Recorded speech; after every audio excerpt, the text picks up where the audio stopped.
Caitlin Clark herself of the WNBA. Let's get to the WNBA and this sensational rookie from the Indiana Fever who continues to be box. The WNBA is currently standing at a crossroads that could either make it the biggest sports league in the world or burn it all to the ground. And according to Stephen A. Smith, the fire has already been lit. Everyone has been watching the highlights and the sold-out arenas, but behind the scenes, there is a much darker power struggle happening that involves the very future of the game and its biggest star, Caitlin Clark. While the cameras are focused on her logo threes and record-breaking assists, the league offices and the players' union are reportedly engaged in a high-stakes game of chicken that has turned into an outright threat against the rookie sensation. You've seen the hard fouls and the heated press conferences, but those are just the symptoms of a much deeper infection within the WNBA's business model. Stephen A. Smith recently broke his silence on what's actually happening behind closed doors, and his revelations suggest that the league is essentially holding Clark's career hostage over the upcoming collective bargaining agreement. It's a move that sounds like business, but feels like a targeted hit on the woman who saved the league from irrelevance. This isn't just about basketball anymore. It's about a multi-million-dollar war, where the veteran players and the league executives are allegedly trying to put Clark in her place before she becomes too powerful to control. You might think the Mean Girls narrative was just a social media trend, but the latest developments suggest it's a calculated strategy being used as a weapon in the boardrooms. But the WNBA might have underestimated just how much leverage Clark actually has, and the fallout from this confrontation is starting to leak into the public eye. The tension started to boil over when the WNBA players officially opted out of their current CBA, looking for a massive pay increase and better working conditions. On the surface, this makes perfect sense because the league's revenue has skyrocketed since Clark was drafted.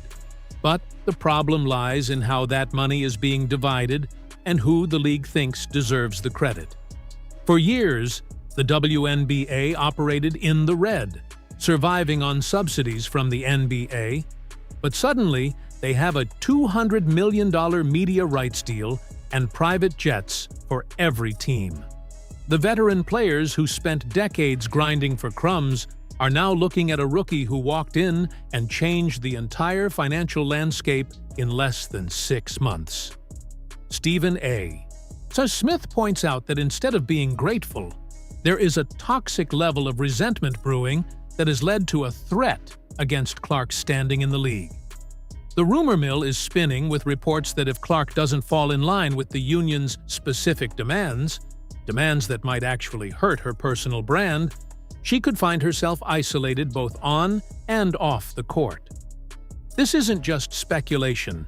It's a reflection of the intense gatekeeping that happens when a disruptor enters a closed system. The league wants her numbers, but they don't seem to want her influence, and that contradiction is creating a volatile environment that could explode at any moment.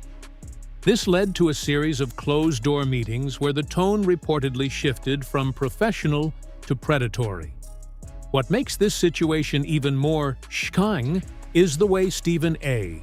Smith has framed the league's incompetence in handling this transition. He has basically exposed the fact that the WNBA hierarchy is trying to have it both ways. They want to use Clark's face to sell tickets and jerseys, but they are allegedly threatening her with consequences if she speaks out about the unfair treatment she's receiving on the court. It's a classic case of a league trying to suppress a star's individual power to keep the collective in control. Smith's sources indicate that the threat involves the new CBA deal, where certain clauses could be introduced to limit the marketing power of individual players, essentially taxing Clark's success to pay for the rest of the league. While the idea of wealth distribution sounds fair in a union, doing it specifically to spite the person who brought the wealth in the first place is a dangerous game. The league is reportedly telling Clark's camp that she needs to be a team player regarding the CBA, or she might find the league's protection what little there is of it, completely vanish. This is the kind of backroom dealing that usually stays hidden, but Smith is shining a bright light on it because he realizes that if they break Caitlin Clark, they break the WNBA's only chance at true mainstream success. But the league seems convinced that they can survive without her if they have to, a gamble that most experts think is pure insanity. As the CBA negotiations heat up, the physical play on the court is being seen through a new lens. It's no longer just about welcome to the league moments. It's being interpreted as a physical manifestation of the threats being made in the boardroom. Every time a veteran player takes a cheap shot at Clark, the league's silence speaks volumes. It's almost as if they are allowing the physical intimidation to do the dirty work of the CBA negotiators. If Clark is constantly looking over her shoulder or dealing with injuries from accidental collisions, she's less likely to be the face of the revolution. Stephen A. Smith has been vocal about this, calling out the envy and jealousy that is blinding the league to its own best interests. He's essentially RVLD that the WNBA is the only business on earth that treats its biggest revenue generator like an outcast. The threat is clear. If you don't play by our old-school rules, we will make sure your time here is as miserable as possible. This has created a divide not just in the locker rooms, but among the fans who are tired of seeing the league's future being sabotaged by its past. And just when you thought the drama couldn't get any more intense, a new set of rumors emerged regarding Clark's potential response to these threats. Speculation is growing that Clark's team is considering a nuclear option if the WNBA doesn't start showing her the respect she's earned. This could involve everything from refusing to participate in certain league-mandated marketing events to exploring options outside of the traditional WNBA structure during the off-season. If the league is going to use the CBA to threaten her earnings and her safety, Clark has the star power to push back in a way no other player ever has. Stephen A. Smith has hinted that the league office is terrified of this possibility, yet they are too stubborn to change course. They are stuck in a cycle of trying to prove that the league is bigger than any one player, forgetting that the NBA only became a global powerhouse because they embraced stars like Magic, Larry, and Michael. By threatening Clark over the CBA deal, the WNBA is essentially telling the world that they would rather be small and fair than big and successful. This is the shkong truth that Smith is trying to get through to the viewers. The WNBA is currently its own worst enemy.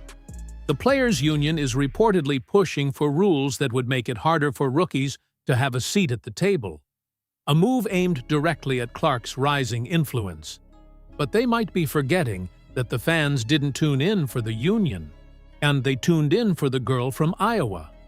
The most controversial part of this entire saga is the silence from the league commissioner's office. Instead of stepping in to mediate and protect the Golden Goose, they are letting the threats and the rumors fester. This lack of leadership is what prompted Stephen A. Smith to go on his recent tirade, pointing out that the league is fumbling a billion-dollar opportunity. He's exposed the fact that the WNBA is acting more like a sorority than a professional sports league, with secret handshakes and accused gatekeeping that prevents progress. If the CBA deal goes south and Clark feels targeted, the damage to the league's reputation could be permanent. We are talking about a fan base that is fiercely loyal to Clark and has very little patience for the old guard politics of the WNBA. But if they sense that their favorite player is being bullied by the league itself, they will take their eyes and their wallets elsewhere. The stakes couldn't be higher, and the clock is ticking toward a deadline that could change the sport forever. The threat isn't just against Clark. It's a threat against the entire ecosystem of women's basketball. Consider for a moment the sheer volume of revenue Clark has brought in just through merchandise and ticket sales. In any other industry, she would be treated like royalty. but in the WNBA, she is being treated like a problem to be solved. Stephen A. Smith has noted that the threats often come in the form of subtle media leaks designed to make Clark look like she isn't a real basketball player or that she hasn't paid her dues. These are tactical strikes meant to lower her value at the negotiating table. The league knows that if Clark realizes her true worth, she could demand a seat at the ownership table. And that is something the current powers that be are simply not ready to handle. They want her to stay in her lane, sell the tickets, and keep her mouth shut while they decide how to spend the money she's making for them. But the shocking truth is that Clark isn't the type to be quiet. And Stephen A. Smith is making sure the world knows that the league's attempts to muzzle her are failing. This clash of egos is reaching a breaking point. And the upcoming CBA deal will be the final battlefield where the future of the WNBA is decided. In the end, what Stephen A. Smith has CNFRMD is that the WNBA is in the middle of a civil war. On one side, you have a once-in-a-generation talent who has brought more eyes to the sport than anyone in history. On the other, you have a league and a union that seem more interested in protecting their culture than in evolving into a global powerhouse. The threats regarding the CBA deal are a desperate attempt by the status quo to maintain control in a world that is moving past them. Whether it's through physical intimidation on the court or legal maneuvering in the boardroom, the message to Caitlin Clark is clear. Don't get too big for your boots. But what the WNBA fails to realize is that Clark is already bigger than the boots they've provided for her. If they continue to push her into a corner, they might find that she's the one holding all the cards. The question now isn't whether Clark can survive the WNBA, it's whether the WNBA can survive its own treatment of Caitlin Clark. As the negotiations continue and the shocking details of the threats keep leaking out, the world is watching to see if the league will finally grow up or if it will stay small out of spite. One thing is for certain, Stephen A. Smith isn't going to let them do it in the dark, and the RVLD truths are only going to get louder from here. What happens next could be the most shocking chapter in sports history, and it all depends on who blinks first in this high-stakes game of power and pride. And the future of the league hangs in the balance, and the world is waiting to see if they choose greatness or if they choose to stay stuck in the past, threatening the very person who gave them a future. It makes you wonder if the WNBA truly wants to be a major league, or if they're just content being a small circle that rejects anyone who dares to shine too bright. If the rumors are true and the threats are real, we might be witnessing the beginning of the end of the WNBA as we know it, all because they couldn't handle the light that Caitlin Clark brought into their room. The fallout will be massive, and the exposed secrets are just the beginning of a story that is far from over. Imagine a world where the WNBA actually leaned into the stardom of its players instead of trying to suppress it. We've seen leagues like the NBA and the NFL flourish because they realize that their players are their greatest assets. But the WNBA seems to be operating under a completely different and arguably self-destructive set of rules. Stephen A. Smith's latest commentary has opened a Pandora's box of questions regarding the actual ethics of the league's management. When you hear terms like threatened and CBA deal in the same sentence as Caitlin Clark, it should send a shiver down the spine of every basketball fan. This is about more than just one player. It's about the integrity of the sport itself. If a league can actively work to diminish the influence of its biggest star just to maintain a traditional power structure, then what does that say about the growth potential of women's sports? In the shocking reality is that the WNBA might be trying to win a battle while losing the entire war. Every time a RVLD secret comes out about the league's internal politics, it adds another layer of skepticism for the fans who are just trying to enjoy the game. The exposed nature of these boardroom threats suggests that the WNBA is more interested in hierarchy than they are in prosperity. But as the shocking truth continues to surface, it's becoming clear that the fans are siding with the player, not the institution.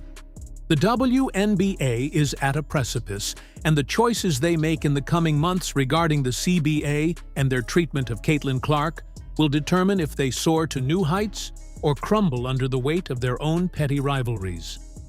It's a story of greed, envy, and the fight for a legacy that is being written in real time. And thanks to voices like Stephen A. Smith, the world is finally paying attention to what's really going on behind the curtain. The threat is real, the tension is palpable, and the final outcome is anyone's guess. But the one thing we know for sure is that the WNBA will never be the same after this season of turmoil and revelation. The spotlight is too bright to hide the shocking maneuvers any longer, and the game is changing whether the league is ready for it or not. The exposed cracks in the foundation are showing, and it's only a matter of time before the whole thing has to be rebuilt from the ground up, hopefully with a little more respect for the talent that actually puts people in the seats. It's a shun look at the underbelly of professional sports, and it serves as a warning to anyone who thinks they can control the narrative when the truth is this powerful. As we move closer to the CBA deadline, the RVLD details will likely only get more intense, and the threats will either be acted upon or abandoned in the face of public outcry. Either way, Caitlin Clark has already changed the game, and the WNBA is just trying to figure out if they can afford to keep up with her. The stakes are legendary, the drama is real, and the shocking confirmation from Stephen A. Smith is just the first domino to fall in what promises to be a very long and very loud confrontation